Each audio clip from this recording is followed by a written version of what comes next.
Eccoci qua, siamo tornati con la seconda puntata di questa edizione di Ogni Maledetto Museo Live. Eh, Come da tradizione ormai, perché è una tradizione, il secondo appuntamento è con personaggi del mondo bellunese in particolare, quindi è un piacere dare il benvenuto a Marco Perale. Grazie, un saluto a te e a quanti ci seguono. Come stai innanzitutto? Ti vedo nel tuo studio. Sì, sì, sto bene, grazie. Anche il lockdown e il Covid sono passati senza per ora lasciare tracce, quindi tutto bene. Anzi, è stato un momento di grande concentrazione. Ho potuto finire 2 libri che dovevo finire di scrivere in questo studio, in questa postazione, quindi è stata un'occasione anche da usare in senso favorevole. Infatti, entriamo subito allora su questo. Allora Marco, ti chiederei a te di spiegare un po' tutto il percorso che hai fatto, perché io probabilmente so, o meglio, ho il tuo curriculum, so tutto quello che hai fatto, assessore alla cultura del comune di Belluno, ma quante pubblicazioni hai? Ho più di 100, sono 120. Giusto per la cronaca. Ascolta, allora, in questo momento qua sei assessore alla cultura per il comune di Belluno, ma adesso stavamo appunto parlando, è dall'86 comunque che Sono sei entrato all'interno. per la prima volta in una giunta, dall'83 in consiglio comunale. Ah, dall'83 addirittura, quindi. Allora, mi spieghi un attimo chi sei, di che cosa ti occupi e anche la formazione, perché molte volte quando si parla di cultura mi piace vedere che sono molte persone che vengono da un certo tipo di formazione, magari più umanista, altri che vengono da un punto di vista, da una formazione magari che non è economista, ok? Sì, sì, Altri ma da un altro punto di vista. Quindi partire un po' da questo. allora, io arrivo da lettere antiche, quindi mi sono laureato nel lontano 82 in lettere antiche a Padova e ho fatto il giornalista tutta la mia carriera lavorativa, sono felicemente pensionato da qualche anno e ho deciso di impiegare al meglio, se possibile, comunque di dedicare anche alla città il tempo da pensionato, rientrando in giunta, nel senso che io in consiglio da molti anni.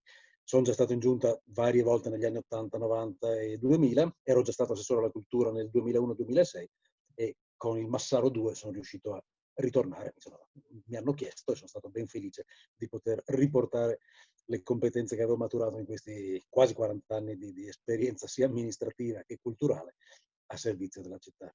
Ecco, 40 anni di esperienza, però mai come quest'anno hai vissuto quello che effettivamente è successo, quindi il lockdown mondiale e in particolare il lockdown della cultura. Diciamo che per il Museo Civico di Belluno Ecco, è quasi è un must, nel senso che i musei civici nel Veneto e in buona parte dell'Italia nascono al momento dell'Unità d'Italia, 1848, poi anni 50 le province lombarde, le province delle Romagne. Il Veneto entra nell'Italia, come sapete, nel 1866, dopo la terza guerra di indipendenza, tutti i veneti cominciano a fare i loro musei civici. Belluno ci lavora, poi si becca il terremoto del 1873 che rallenta i lavori. Quindi Belluno ha il suo museo solo dal 1876. Però ci racconta di un museo nato nonostante il terremoto, quindi alle difficoltà siamo da sempre abituati. C'è stato l'anno altrettanto terribile, forse più terribile, quello dell'invasione austro-ungarica, in cui anche in quel caso il museo c'era, è stato in parte salvato, in parte depauperato, in parte depredato, e lo stesso poi ci sono stati dei curatori e degli assessori dell'epoca che si sono dati da fare per recuperare il recuperabile, non tutto è tornato, e poi l'ultima guerra e poi fino a oggi, a quello che è il Palazzo Fulcis e, come diremo tra breve, anche l'idea stessa del ruolo che la cultura deve avere e può avere per lo sviluppo della consapevolezza di una città e di un territorio. Quindi è uno strumento turistico e deve esserlo, ma è soprattutto uno strumento della comunità. E quindi identità. Ne avevamo anche parlato effettivamente con lo stesso Sandro della reason why di esistere di un museo, ma anche a chi è rivolto e del dialogo effettivo con la propria comunità. Ascolta, hai parlato del museo di Palazzo Fulcis. Noi abbiamo già parlato con il precedente curatore Danny Stone, e durante il lockdown avete messo in piedi, noi quando avevo intervistato Dennis era appena partito questo progetto, avete messo in piedi una bellissima iniziativa. Ce la vuoi un attimo far Allora, tornare alla mente, perché è stata veramente una grandissima iniziativa e anche come era andato avanti. sì, sì. L'idea era proprio quella di usare il museo, fare in modo che il museo fosse un luogo in cui la consapevolezza della collettività fosse un momento di, come dire, di partecipazione e di consolazione, esortazione, di aiutare tutti a non disperare. E quindi in quel senso l'identità di un qualcosa che ci trascende perché è la nostra storia di tutti. Il museo è una specie di memoria collettiva in cui ogni grande famiglia, ogni chiunque abbia donato alcuni dei pezzi che alla fine formano la memoria di tutti, ci lega a un passato che è il nostro presente. E quindi in questo senso, anche in un momento di crisi, come è stato per tutti, psicologica, collettiva, il lockdown, l'idea era: vediamo di fare in modo che il museo possa giocare questo suo ruolo di, come dire, animatore barra rianimatore sociale. E quindi con Danny Stone abbiamo ragionato proprio nei primissimi giorni di lockdown su come si poteva fare per riuscire a far tornare la gente, far entrare comunque la gente al museo, anche se era ovviamente vietato muoversi. I primi mesi sono stati di assoluto lockdown, nessuno poteva uscire, tantomeno andare in luoghi divertenti o di intrattenimento come poteva essere il museo. E quindi abbiamo portato il museo nelle case e l'idea era: proviamo proprio a raccontare un qualcosa che la gente possa percepire come un appuntamento quotidiano. E per quello la prima serie è stata l'alfabeto del Fulcis, e quindi ovviamente l'alfabeto con le 21 lettere italiane, ma abbiamo anche la X di Zeiss, insomma c'erano vari motivi per allargare anche di poco quella base alfabetica, e una puntata alla volta siamo andati avanti appunto per 2 mesi quasi, perché non era ogni giorno, era un giorno sì e 2 no, in modo che ci fossero almeno 2 appuntamenti a settimana, certe volte 3, ma insomma più o meno ogni 2 giorni c'era un cambio, una nuova chiamata alla visita di un oggetto e nel raccontare un oggetto. Finite le lettere dell'alfabeto siamo poi passati ai numeri, quindi siamo passati ai numeri del Fulcis, e anche là c'era un numero crescente, poi abbiamo fatto anche numeri strani, ma anche quello era una cosa che avrebbe potuto avere delle potenzialità inesauribili. Ma poi per fortuna con i primi di maggio è finito il lockdown.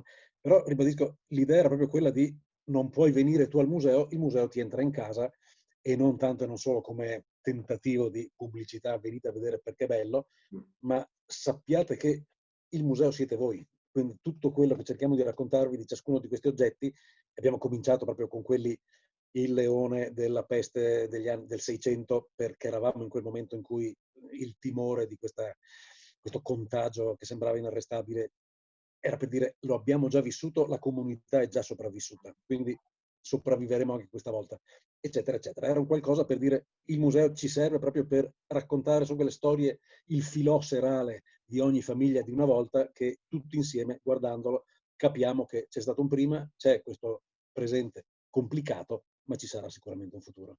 Nei commenti poi lasciamo anche il link così da rivedersi eventuali tutte le puntate per chi ci sta. Le puntate tecnicamente erano molto curiose, perché alla fine eravamo dentro al museo solo io e Danny Stone, e io riprendevo lui riprendeva me, Sì.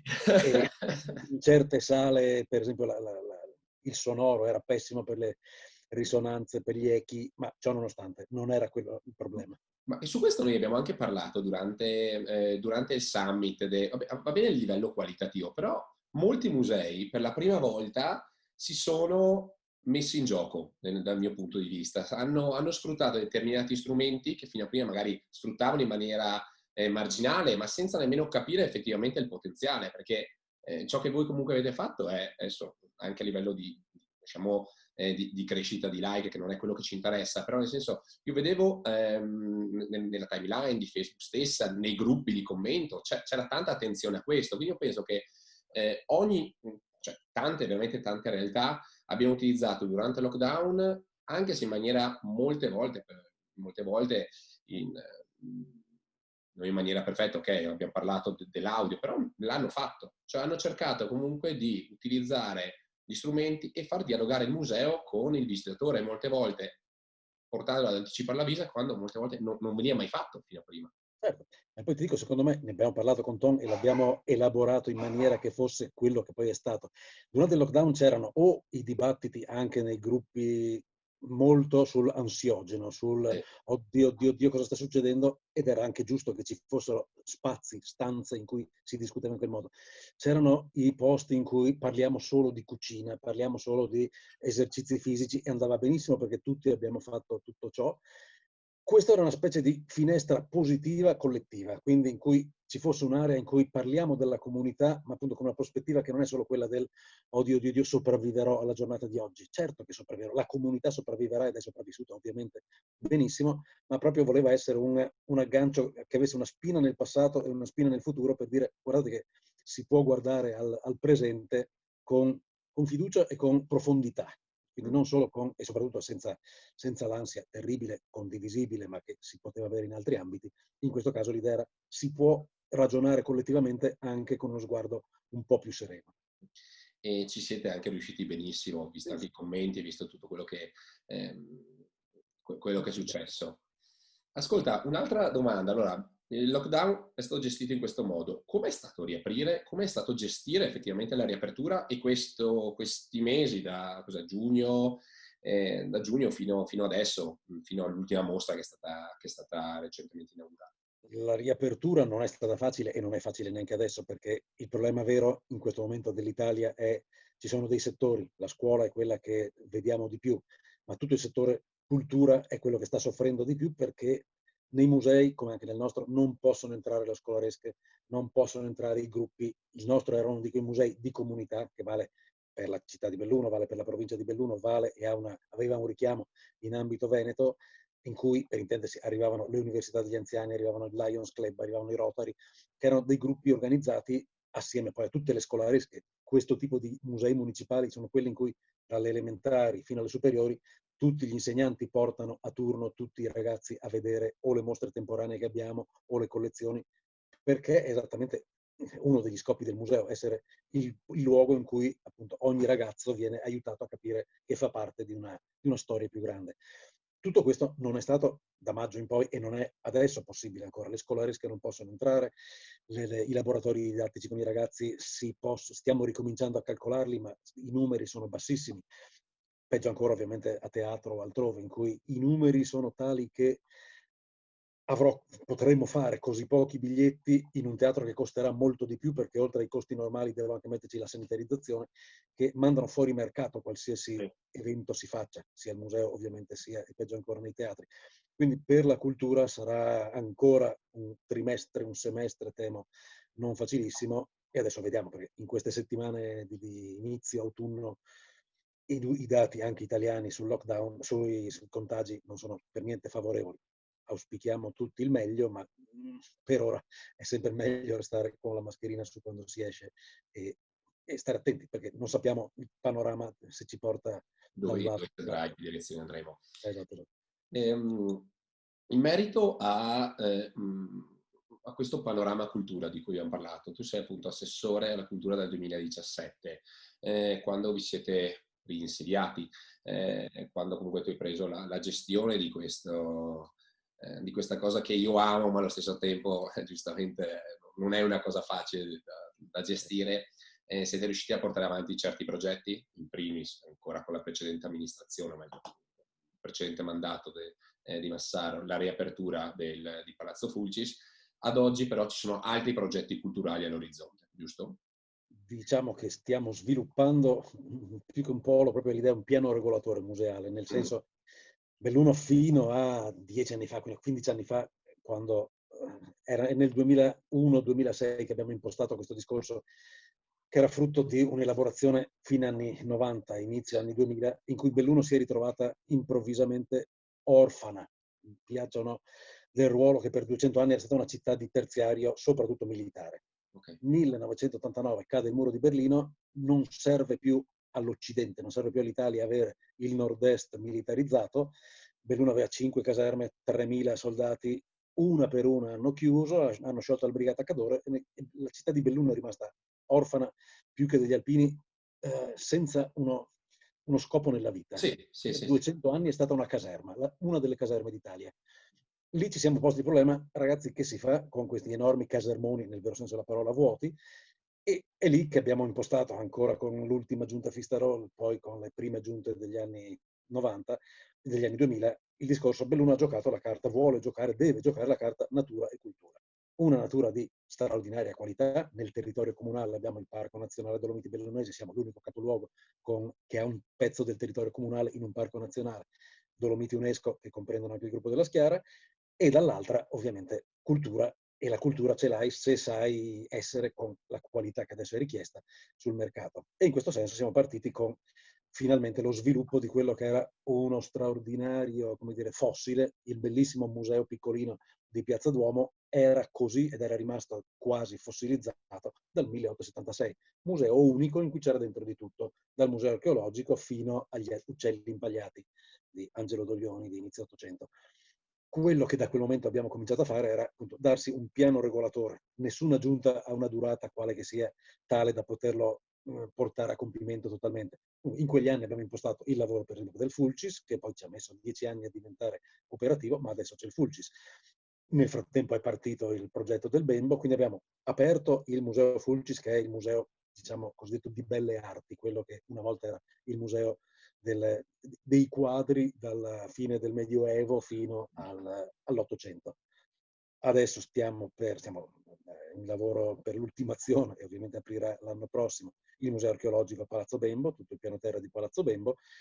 Stiamo lavorando col Parco delle Dolomiti per il Museo di Scienze Naturali, perché siamo una provincia di montagna, fatta di sassi, fatta di alberi, fatta di animali, uccelli, insetti, e quindi ci sarà nella sede del Centro Piero Rossi sostanzialmente è appena partito il progetto anche dell'ala mancante, quindi sarà questo doppio blocco nei due lati del cortile del Museo di Scienze Naturali, se ci riusciamo anche con un oggetto che sarà un oggetto di straordinario richiamo, piazzato in mezzo a quel cortile, che servirà anche alle scolaresche a dire caspiterina, non posso non andare a vedere il Museo di Scienze Naturali di Belluno. E poi lasciamo, questo invece lo lascio solo in eredità ai miei successori. A Belluno manca anche il Museo di Arte Moderna e Contemporanea, ma su quello è nel piano regolatore, ma non abbiamo ancora né i soldi né non abbiamo deciso lo spazio in cui metterlo. Ma insomma, tutto questo serve perché una città che voglia avere la sua identità e giocare la partita del turismo culturale non può non presentarsi con la carta di regola.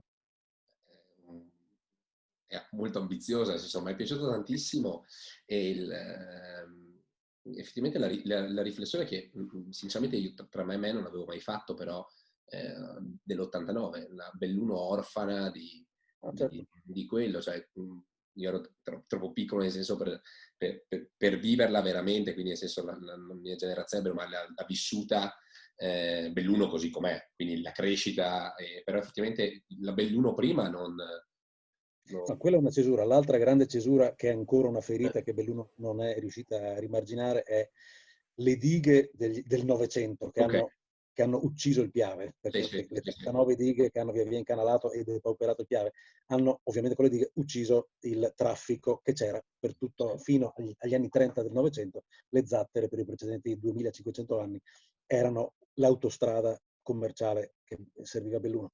Belluno è nata come snodo multimodale tra le zattere, quindi la via d'acqua, Mhm. rifacevi via Mezzaterra e arrivavi allo snodo, quello della via di terra. Le due vie, la via d'acqua e la via di terra, si univano a Belluno dove c'era lo scambio dei materiali. Morto il Piave, è morto Borgo Piave ed sta ancora morendo via Mezzaterra. Mm, Il dramma commerciale di via Mezzaterra è che non ha nessuna funzione sud, mm. non c'è un motivo per un pedone di Andare. percorrere via Mezzaterra. Quindi quello che stiamo facendo anche qua da 10-15 anni con far ricordare ai bellunesi che siamo una città del fiume, che esiste l'Ambioi, che esiste il Piave, che esiste l'Ardo, quindi stiamo ritornando ad avere finalmente una via, esiste via Lungardo, ma non esiste una via lungo Piave. Tutte le grandi città, cioè il Lungarno a Firenze c'è, il Lungotevere a Roma c'è, Belluno non ha un lungo Piave, perché mentalmente, tanto più dopo l'alluvione del 66, è stato costruito un muraglione di cemento, il Piave era solo un fastidioso nemico, e invece Belluno è stata per nei millenni, gli ultimi 2 millenni quantomeno, una città di fiume e sul fiume. Quindi l'altra vera cosa, oltre a riconquistare questo Sì, binomio sì. natura e cultura, è ricordarsi e riuscire a vivere di nuovo questo ruolo di città sul fiume e sull'acqua. È affascinante vedere questa cosa, quindi come il museo va a diventare veramente parte, i musei vanno a diventare in questo piano regolatore come l'hai definito, a diventare parte attiva veramente della città e quindi l'ambizione. Ascolta, tra le varie cose comunque, questi prossimi step abbiamo questi nuovi progetti del museo archeologico, abbiamo detto a Palazzo Bembo, museo di storia naturale, l'ambizione anche di museo di storia d'arte moderna, contemporanea, quello che vogliamo. Tutto questo deve essere fatto anche con un nuovo curatore per quanto concerne, giusto? Perché Denis, dopo un percorso, adesso diventato comunque curatore al Castello del Buon Consiglio a Trento. E come si va a dialogare dopo anni nei quali comunque, perché anch'io avevo già detto, comunque con Denis avevo scritto parte della mia tesi, della mia proposta di gestione di come sfruttare comunque i social, come il museo civico di Belluno sarebbe dovuto andare a sfruttare i social per l'apertura, doveva essere ancora aperto Palazzo Fulcis. E quindi come si va adesso a dialogare con un nuovo curatore da questo punto di vista per portare avanti determinati progetti? Ecco, perché penso che sia difficile ma affascinante anche da quel punto di vista per una persona entrare a dialogare comunque in una città che sta investendo tanto comunque in cultura. Certo. Allora, diciamo che i curatori museali sono, o vogliamo che siano, come gli allenatori delle squadre di calcio, Sì. per intendersi. Quindi è chiaro che possono anche spostarsi. Una volta hai Allegri, una volta hai Sarri, adesso la Juventus ha preso Pirlo e va benissimo.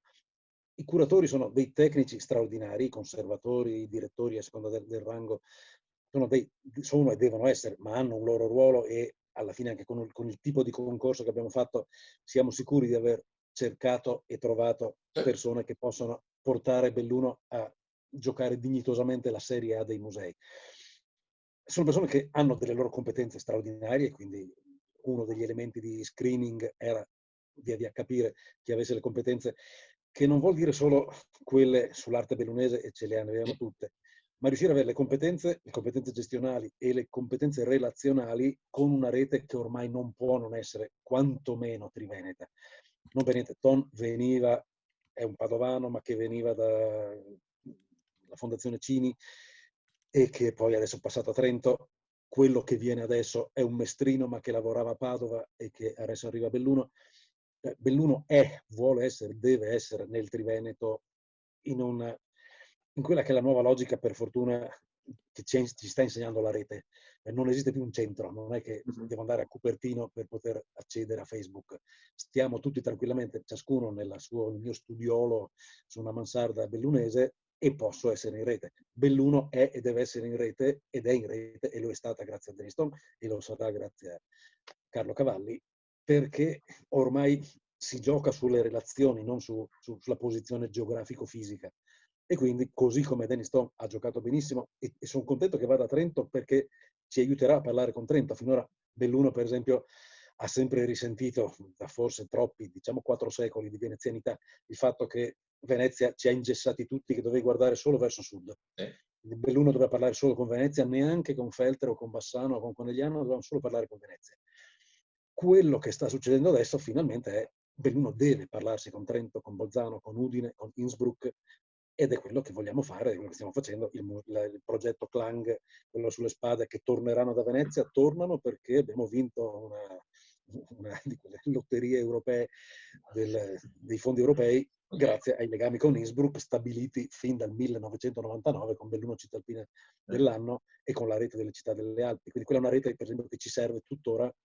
Quella volta nel 99 avevo curato io il programma dell'anno di Belluno di Città Alpine, e abbiamo stabilito una rete che da Gap in Francia fino a Maribor in Slovenia abbiamo dei nostri partner in tutte le città alpine, e quando passano i fondi europei fai 3 telefonate e ti conosci con i 3 sindaci, i 5 assessori, e riesci a mettere insieme questa squadra, perché ormai si lavora di rete. Lo sai meglio di me perché è il mestiere che fate voi e che fai tu, e devono farlo le città, devono farlo i musei. Il museo solitario dell'unico curatore che si chiude nel suo studiolo non esiste se non ha la rete. Ormai si lavora in rete e tutti i musei devono andare in rete. Secondo me già qua abbiamo già toccato tanti punti. Sin dall'inizio, allora, abbiamo parlato di identità, quindi la necessità comunque sempre questa reason why del museo, del perché esiste e del riuscire a lavorare con la comunità per costruire e lavorare su questa identità comune. Abbiamo parlato di questo piano regolatore museale, di questo polo, chiamiamo museale, per utilizzare i termini che vengono di norma, vengono di norma usati, e quindi l'ambizione di Belluno di tornare centrale da un certo punto di vista, dal punto di vista culturale, quindi e a step proprio, quindi Palazzo Fulcis, il nuovo Albembo l'archeologico, del museo di storia naturale e in futuro anche quello d'arte moderna.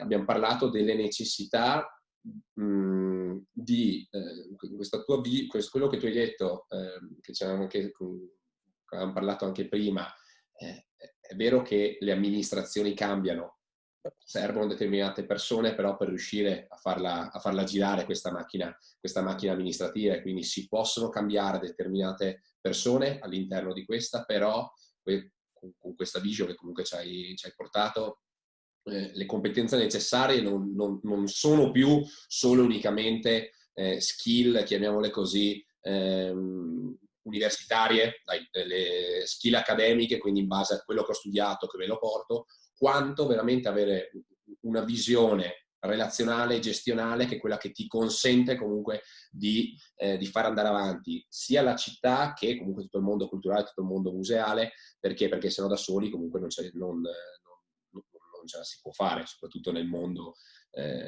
ipercompetitivo, perché comunque è un mondo, quello del turismo, quello della cultura, ipercompetitivo, che ci si gioca la partita con delle realtà più grandi, basta vedere attorno a noi quello che c'è. Mi è piaciuta tantissimo anche questa tua visione, che hai detto non esiste solo Venezia, tra virgolette, bisogna guardare anche chi c'è sopra, chi c'è lato, e quindi chi c'è attorno, e quindi ben venga questa grande collaborazione anche con Trento, anche perché io ho studiato là, quindi in realtà sono molto molto contento anche per Dennis, appunto, per il ruolo, tra le altre cose. Ascolta, i prossimi step, quindi, che vedi te, neanche i prossimi step, come vedi, ecco, i prossimi mesi della cultura? Da un punto di vista, è una domanda un po' bischera, lo so, però uno, da un punto di vista di quello che potrebbe evolversi, di come si potrà evolvere ancora questa crisi sanitaria, e di conseguenza potrebbe portare ulteriori danni a livello turistico.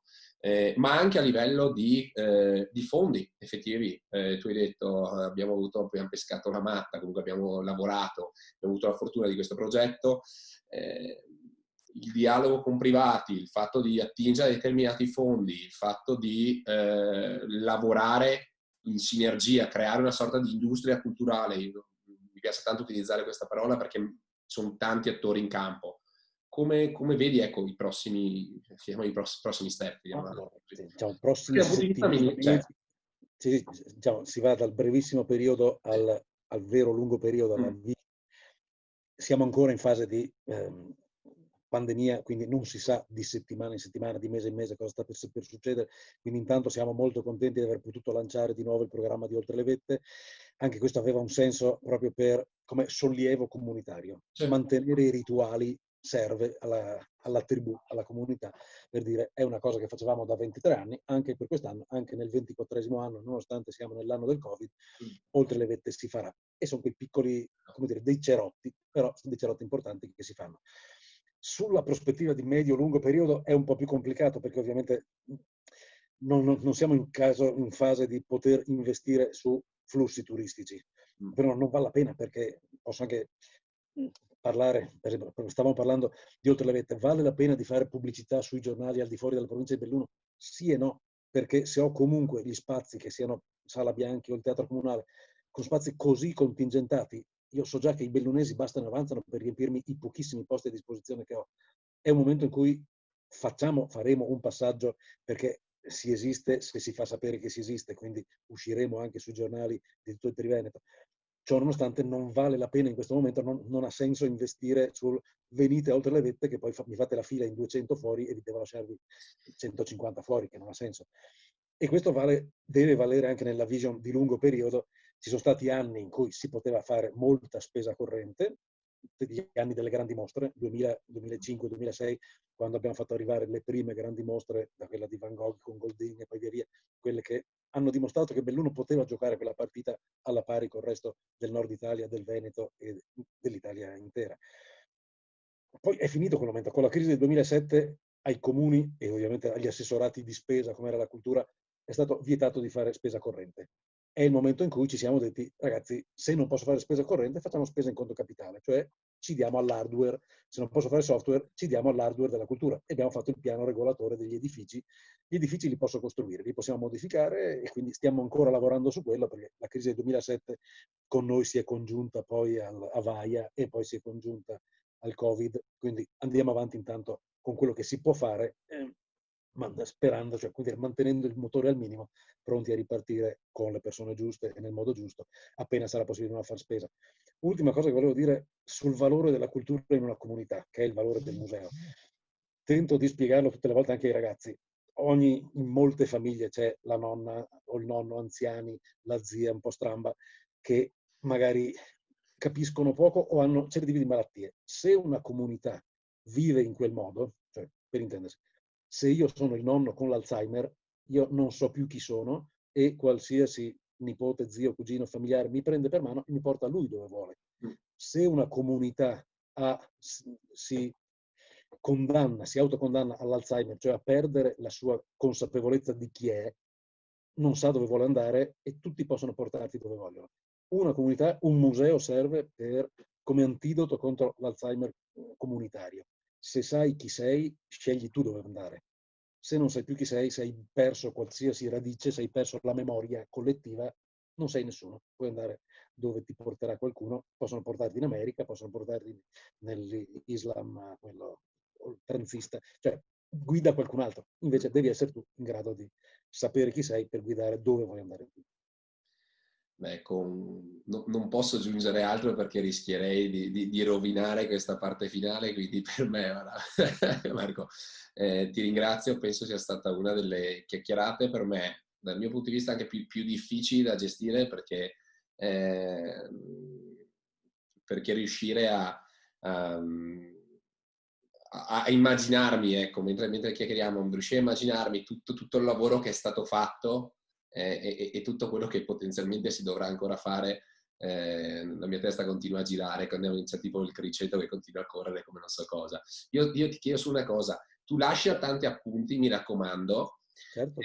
sulla vision, perché se sei partito, tieni là che torneremo a parlarci tra qualche anno per quello che sarà, anzi spero Sì, anche prima. con qualsiasi ruolo. La politica è una staffetta in cui una volta ci sei, l'altra volta non ci sei, ma nella partita bellunese ci sono e ci resterò con qualsiasi ruolo fa lo stesso. In un Ma mi modo o interessa nell'altro. esserci perché siamo tutti parte della comunità e quindi quale che sia il ruolo, giochiamo nella stessa squadra. Ti ringrazio, ti faccio i miei complimenti per tutto ciò che hai fatto veramente negli anni per la politica bellunese, ma per la cultura bellunese. Ecco. Quindi Grazie per lo spazio che mi hai dato e grazie a quanti ci hanno seguito. speriamo di vederci presto. Ecco, ok? Certo.